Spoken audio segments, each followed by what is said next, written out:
ഞാൻ ഇന്ന് മുതൽ വർക്കൗട്ട് സ്റ്റാർട്ട് ചെയ്യണം. ഇത് ജിമ്മിന് വേണ്ടിയല്ല കേട്ടോ, കാലിസ്തെനിക്സ് ചെയ്യാൻ വേണ്ടിയാണ്. അതിനുവേണ്ടി അത്യാവശ്യമുള്ള ബാറുകളും കാര്യങ്ങളൊക്കെ ഇത്. Hit 'em with a little bit of rhythm and a synonym. Perfect gentleman, spice like cinnamon. JJ human. Then again, I'm a dog like Rin Tin Tin. കാലിസ്തെനിക്സിനെ കുറിച്ച് പറയുമ്പോൾ നമ്മുടെ ബോഡി വെയിറ്റ് ഉപയോഗിച്ചിട്ട് നമ്മുടെ ബോഡിയുടെ മൊബിലിറ്റി കൂട്ടുക, സ്ട്രെങ്ത് കൂട്ടുക, ഈ പരിപാടിയാണ്. മസിൽസും നമുക്ക് ഗ്രോ ചെയ്യാൻ പറ്റും. നമ്മൾ ഇതിലേക്ക് വരുന്ന സമയത്ത് നമ്മൾ ആദ്യം ചെയ്യേണ്ടത് നമ്മുടെ ബോഡിയുടെ ഒരു പോസ്റ്റർ റെഡിയാക്കണം. ഡെയിലി വർക്കൗട്ട് ചെയ്യാത്തൊരു വ്യക്തിയാണെന്നുണ്ടെങ്കിൽ നമ്മൾ നിൽക്കുന്നത് എപ്പോഴും ഒന്നെങ്കിൽ ഇങ്ങനെയായിരിക്കും. ബോഡിയുടെ സ്ട്രെങ്ത് മനസ്സിലാക്കാണ്ടായിരിക്കും നമ്മൾ നിൽക്കുന്നത്.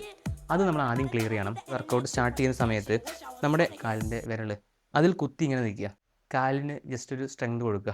അതായത് നമ്മുടെ ഹിപ്പിനും നമ്മുടെ തൈക്കും കാലിൻ്റെ മസിലുകൾക്കൊക്കെ ഒന്ന് സ്ട്രെങ്ത് കൊടുത്ത് നമ്മൾ നിൽക്കുന്ന ഒരു പോസ്റ്റർ നമ്മൾ ബിൽഡ് ചെയ്യണം. അത് ഫസ്റ്റ് ഹാബിറ്റാണ്. നേരെ പോയിട്ട് 10-50 പുഷപ്പ് അടിക്കുകയോ 10-20 പുള്ളപ്പ് എടുക്കുകയോ ചെയ്യുകയോ അല്ല ചെയ്യേണ്ടത്. പതുക്കെ ബോഡീനെ മൂവ്മെൻറ്റ് നടത്തി സ്ട്രെച്ച് ചെയ്ത് നമ്മൾ ഈ ഒരു രീതിയിലേക്ക് കൊണ്ടുവരണം. അപ്പോൾ ഇന്ന് ജസ്റ്റ് ഒന്ന് ഹെഡ് ടു ടോയ് സ്ട്രെച്ചിങ്ങും കാര്യങ്ങളും മാത്രമേ ചെയ്യുന്നുള്ളൂ. Like a mannequin. Spit venom and I spin a carcinogen. Take that break to awake like Finnegan. And in it, just a minute, I'm beginning. അപ്പോൾ നിങ്ങളും ഇതുപോലെ കാലിസ്തെനിക്സ് സ്റ്റാർട്ട് ചെയ്യാൻ വേണ്ടി plan ചെയ്യുന്നുണ്ടെങ്കിൽ കൂടെ കൂടുകയോ